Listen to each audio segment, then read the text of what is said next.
is what it is. Well, Brutal Honesty is what we're all about here, as we are now live, because the dot is red. And if the dot is red, that means we are live, America. And it is back. It is a Man Up Monday. And, we are manning up. We are. And we have our guest is back. Derek White's stunt double is in the hizzy. Okay. He does all the hard work. Derek just gets all the girls. This is the guy behind the guy. This guy. He's our audience. Yeah. All those threes under pressure, that ain't Derek. Derek steps out. He's the one hitting them, just so you know. Okay. So the bottom line is he is back. He is joining us for a Man Up Monday. We are going to do a couple things tonight. We're going to recap. We didn't get his take on the conference finals. As you know, Indiana bent over New York in Game 6. New York kind of did it for themselves, let's put it this way. And they didn't even bring the lube. I mean, come on, 34 points off of 18 turnovers. We were trying to decide off air what size Loafie we're dealing with here, and we don't have a name for it because I've never seen a team get 34 points off of 18 in one game. And just to, for a refresher, for context, when the Celtics pissed away, when they gift-wrapped the finals to Golden State 3 years ago, in 2 games they had 40 turnovers that led to 49 points. 22 in one game, 27 up. That was 2 games. In one game, the Pacers got 34 points off of 18 turnovers. If that isn't the Loafie of Loafies, I don't know what a Loafie is. Yeah, well, the Loafie of Loafies, the initial loaf was in Game 1. Game 1. Right? But this may have topped it. And if you think about it, let's say they lose that, they're up 3-2, and they lose that game, right? I mean, now we're going back. Still at Game 7. You got Game 7 at home, but which is what we thought was going to happen. We thought it was going to go 7. I didn't have a chance to watch a game on Saturday night. I get in the car at the end of the night, and I hear the final score of the Indiana, and I had to sit there for a second because I was so surprised that New York didn't make it. Like, they just loafed it because they seemed. Remember, we were talking about the sea was parting for New York in a lot of ways. Yeah, and they looked like a team of destiny, and they kind of looked like, all right, they're down. They loafed it up in Game 1, and so watch, this is going to come. Game 7, New York, Madison Square Garden. It was almost like Chalamet. You already know what's going to happen. The new Spike Lee, Timothy Chalamet. But credit, because Spike Lee's still alive, so why not have 2 of them? Yeah. I mean, I love Chalamet. Don't get me wrong, I love the guy, but I mean, come on, it's this guy. He's got the jacket already, and he did have his babe with him though. Jenner. Yeah, Kendall she's was not unattractive. She's a smoke show,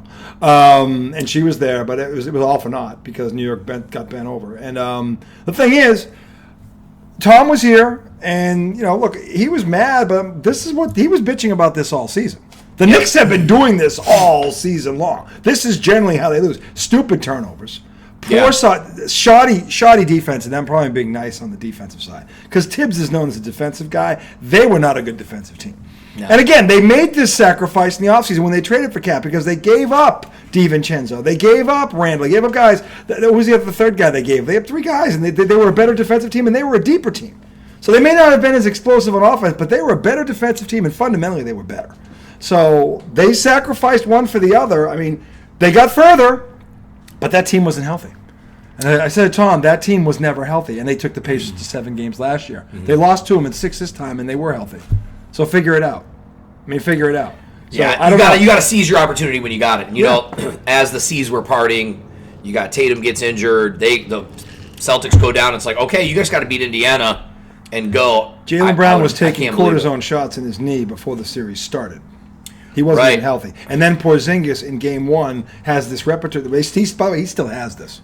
Yeah. He still has it 3 weeks later. They don't know what it is. I'm starting to think Reggie Lewis here. I hope the kid's all right because this isn't something he can control. But anyone thinking he's fragile, Reggie Lewis died on a court because of some kind of a respiratory that they never figured out. So I hope he is healthy. Yeah. Because this is more beyond basketball at this point. But he tried to go, but he could only give him 11 minutes. That's not him. He was 19 and 11 when he played. You can't take that out of your lineup.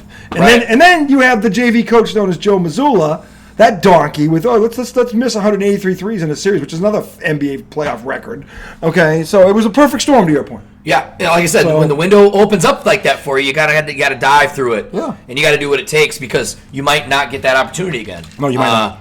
And you might not. And I know they're going to be kicking themselves. But good for Indiana. Credit to them. They closed the deal as they should have. They outplayed them. Yeah. At the end of the day, we could talk about the turn. Did they turn the ball over? They missed 8 free throws. Indiana shot 51% from the 3-point line in that game. Yeah. That's and Tom's like, well, they were wide open. Like, that's because the Knicks suck at defense. That ain't the Pacers' fault. The interesting analytics the Pacers took advantage of it on 33 attempts. That's it. 33 attempts. They were 17 for 33. That's it. The real interesting analytic about that series is when Brunson's off the court.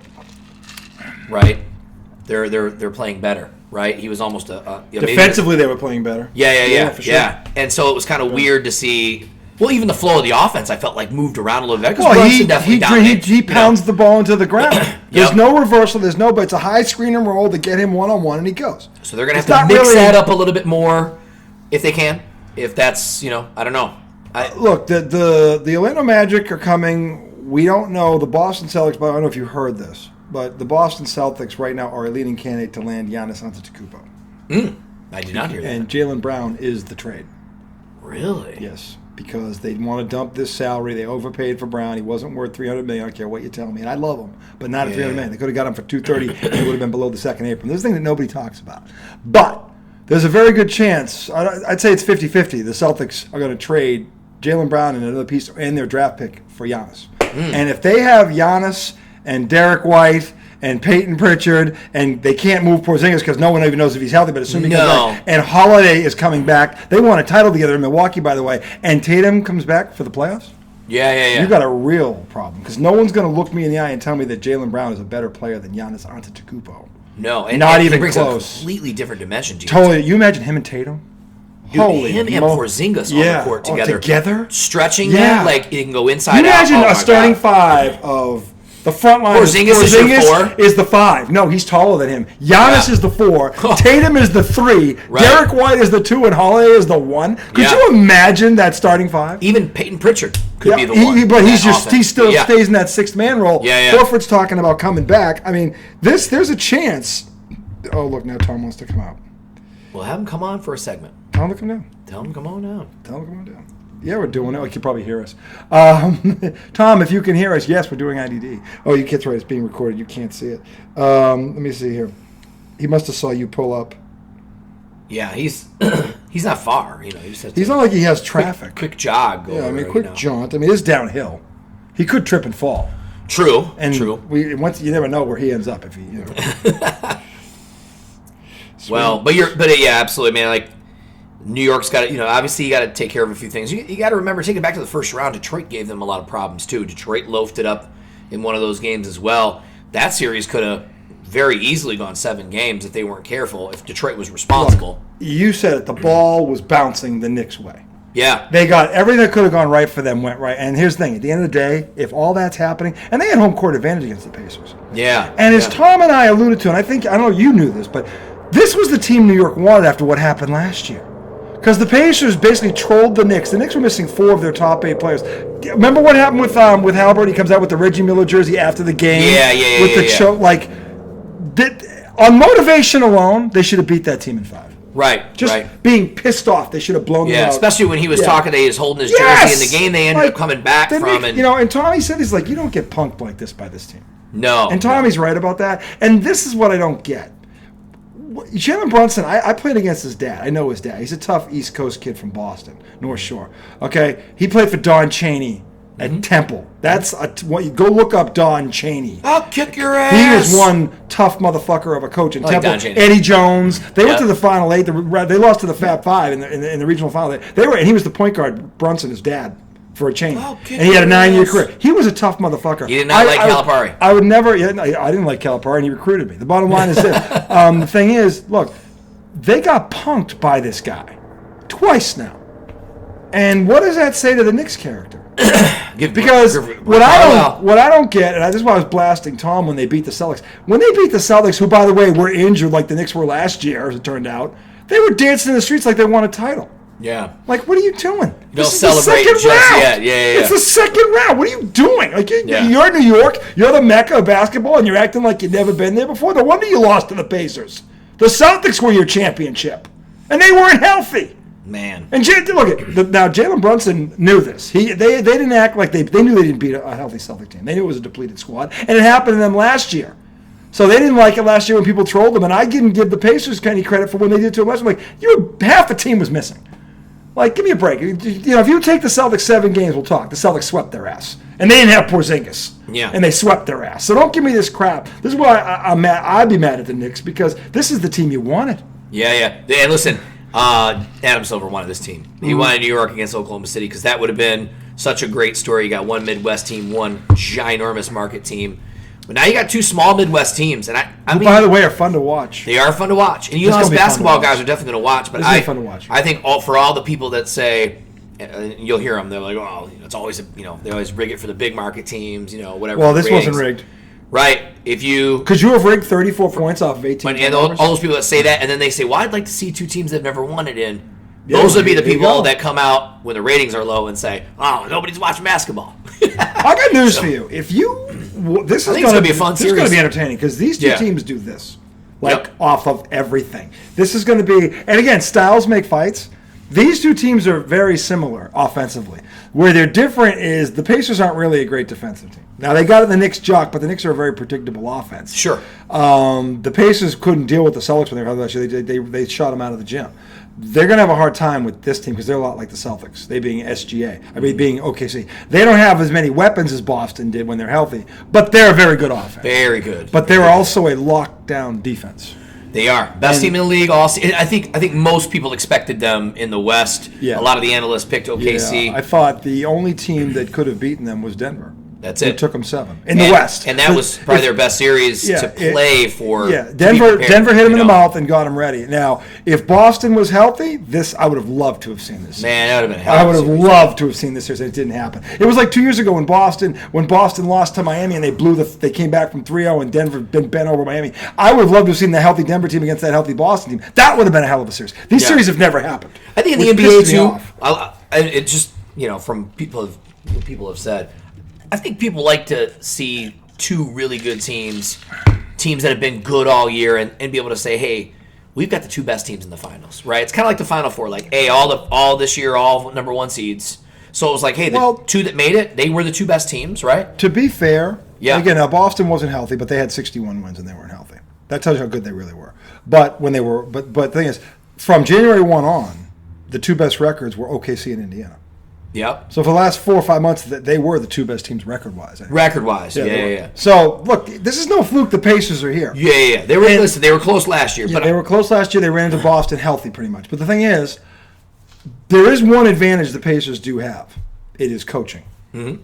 Rick Carlisle has been here, done that, bought the T-shirt, and sold the program. He has won a title. And by the way, the team that he beat was that loaded Miami Heat team. Mm-hmm. And they bitch slapped him with an over-the-hill Jason Kidd, who I played against, and he's a Hall of Famer, but he's over the hill, and Dirk. And they bitch slapped him. In fact, they made LeBron look. In fact, one of the reasons LeBron's legacy is hurt because of that series. Hey, listen, he used to coach that guy too, Rip Hamilton. Took the Troy Pistons to the Eastern Conference Finals in 2003, and they let him go after a 50-win season to bring in Larry Brown. Worked out really well for the Pistons. But Carlisle won a title. But at the same time, a lot of people were questioning the move. Like, why would you bring in a new coach? We were like that close. So. But credit to I like Rick Carlisle. He's a good coach, man. He's a hell of a coach. Yeah. And this is the advantage the Pacers have. Because, and this is what I thought, and by the way, he coached circles around Tibbs. A lot of connections, too, with him. He's the Boston connection. He He was on the 86 Celtics, the greatest team of all time. UVA was his college, right? So he's from UVA, around here. Rick Carlisle's a winner. He went to he's Worcester Academy, where I went. He played. Most people don't know this name. I was telling Tom Blackburn, who's a Hall of Fame coach in Massachusetts high school basketball history. He's got 11 Class A prep schools. He's a dynasty. Bobby Knight wanted him to go work for him at Indiana. That's how good Tom Blackburn was. Rick Carlisle played for him. I played for this guy, so I know how good he is. Carlisle up here, unbelievable as a coach. Smart as hell. So they won't get out coached in this series. In fact, this is where it's going to get interesting because this kid, look, he can coach by all accounts. This Drummer, what's his name? Dagenham, right? Yeah. But he hasn't faced a guy like this in terms of X's and O's. He hasn't faced a guy like this. Now, the real advantage here, and it's not the fact that the OKC play Thunder like the Celtics did last year when they were healthy, but they've got a guard named Dort. Mm-hmm. This motherfucker is a linebacker. And he can shoot. He's a linebacker playing football. How do I know this? He went toe-to-toe with Anthony Edwards, and Edwards couldn't overpower him. He went toe-to-toe with Randall, and Randall's 6'8". Randall couldn't overpower him. Yeah. Okay, this motherfucker, he's like Holiday. He's a lot like Holiday, but he's younger. He is younger. Holiday looks like a linebacker, too, when you look at him. He's 6'4". He's tough. This motherfucker is a linebacker, and they're going to put him on Halliburton. Yeah.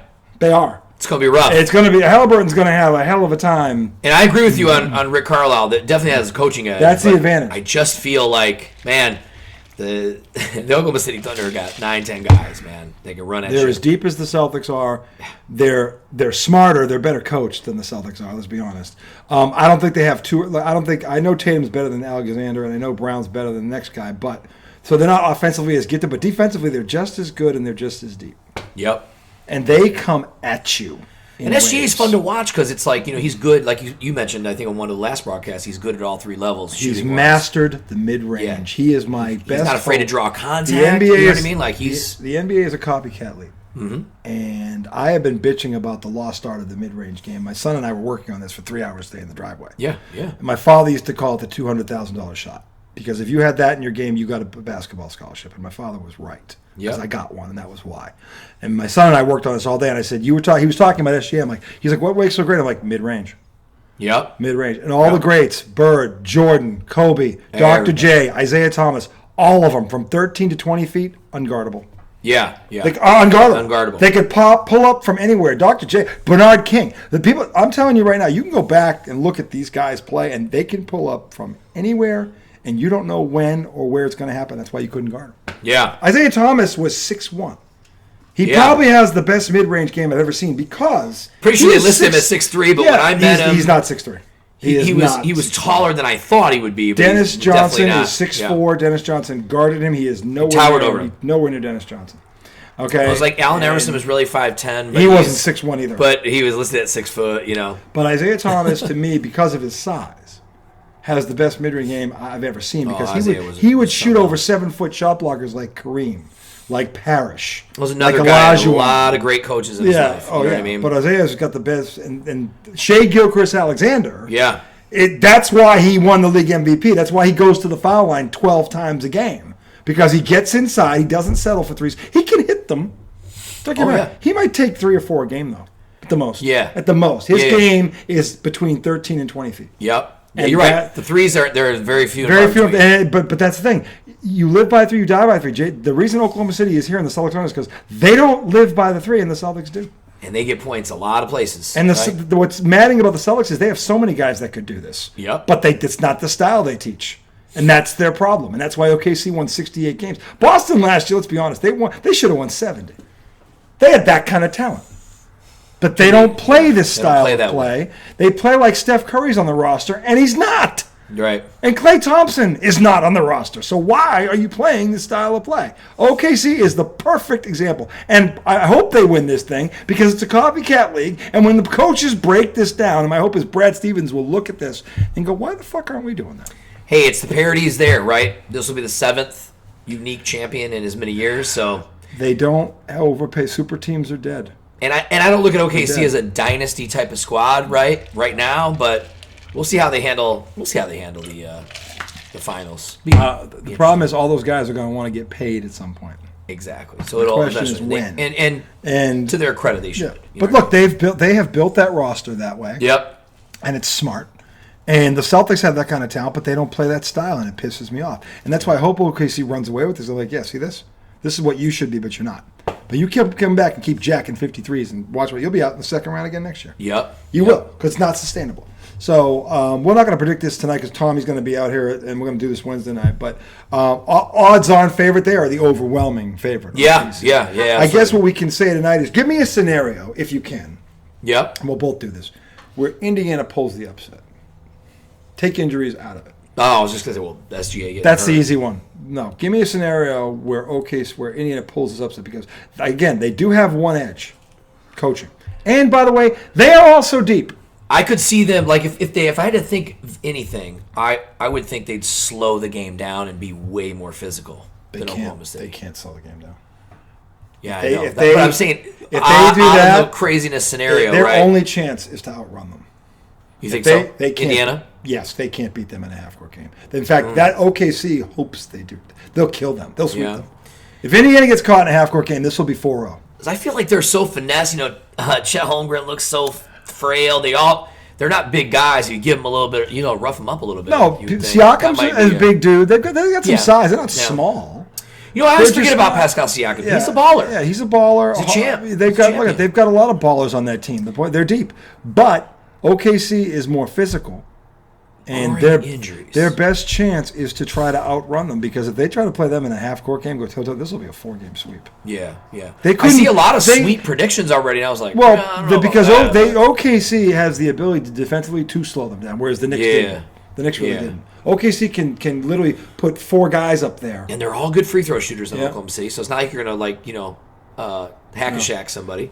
Somebody said this today, and he was cautious with it, and I get why he said it, because he didn't want to bring the refs into it, because if the refs allow them to play, allow OKC to do what they do, it'll be a 4-game sweep. Wow. If the refs call it tight, it'll probably go 6. Yeah. And I don't disagree with that philosophy. But is there a scenario in your mind where, no injuries aside, where they could pull out the upset here? Man, I'd be really surprised. Okay. I mean, I don't think so. Yeah. I don't want to ever say 0 chance, but I'm going to say very little, like less than 5%. I wouldn't give it 0 chance, because the fact is OKC hasn't been here before. Right. There is that. And in Indiana as well. Well, 2000, but none of these guys have. No, but Carlisle has. Yep, Carlisle and Siakam has a ring. He's been here before. Yes, there are guys on this roster that can at least get you 1 game. Right? Well, that can get you 2. Could get you 2. Because the Pacers can outrun them. Mm-hmm. They can. Can they do it 4 times? I don't think they can. Yeah. But to me, that's the only scenario where it happens. Whereas they outrun them and they're able to get the ball out before, because if they allow OKC to set their defense. Yeah, because even if they outrun them, they're still going to have to take probably 6 games to beat OKC. It's their best. No, their best chance is 7. It's like a 7-game. They're not beating them in 6. Yeah. If Indiana pulls this off, it's 7. Yeah. It's like barring injuries. Hey, listen, Indiana's had a few things go their way too. I'd say that bounce in New York was pretty impactful. I think that bounce. New York was healthy this time. I know, but that bounce. We were both blown away. That was like how that whole thing went. Well, again, it would have gone 7 games. Anything happens in the 7th game. Yep. Indiana won a 7th game there last year. They're not afraid of New York. Yeah, They're certainly not afraid of them. But I just think that their only chance is to get out. You cannot let OKC set their defense. If you do, you've got no chance. Got a long night. Because OKC has no problem. Long shots. OKC, because of their ability, their best player, his best part of his game is the mid-range game, and he goes to the line 12 times a game. They got no problem walking the ball up, right, and playing this style. That's what I'm saying. Indiana's best chance if Indiana struggled in the half court against the Knicks, they got no shot against OKC in the half court. No way. No. It's gonna be. And that's how Boston swept them last year. Boston has home court. Yeah, Boston made Indiana walk the ball up, and that's how they beat them. They couldn't. They were like, and Boston couldn't run with them. Like, you know what? We know you can't play this style. Right. Boston had Holiday and White and Jaylen Brown. Jaylen Brown was the one who beat up Halliburton, by the way. And they've got this guy Dort who can do the same thing. Dort. Yep. So what's his name? Jalen Williams. He's pretty big. He's too, pretty big dude. I mean, they got the perimeter defenders of OKC remind me of the Celtics last year. And they got the Caruso. He's another one. He's another one. He was the trade for him and Hartenstein really put this team you're not on a level. Yeah. The Knicks are going to rue the day they didn't keep him. Yeah. Because it was addition, but you made them that much stronger. Because they were kind of weak in the middle. Because Holmgren's a good offensive player, but he can be pushed around. Sure. Hartenstein is a much bigger dude. Yeah, he doesn't get pushed around. So that really gave them something they were missing. Well, like Scalabrine. You just get pushed around. You just have to go there. I love Scal. He's my guy. He had to go. Great. He's great broadcaster. I don't know why he does this, but I mean, shout out to Scal. Scabarini. What position do you play? Stationary bike. Anyway, we're going to take the white mamba. We're going to take a break. We're going to come back segment 2. We're going to talk a little football because, as you know, Stephon Diggs was on a boat. He was. And I didn't get your take on this. He was on a boat. I wanted to hear what the Detroit man thinks of this. So segment 2. Also, we'll talk Detroit Lions as well and Miami Dolphins. What to do with Tua. Coming right up. Segment 2.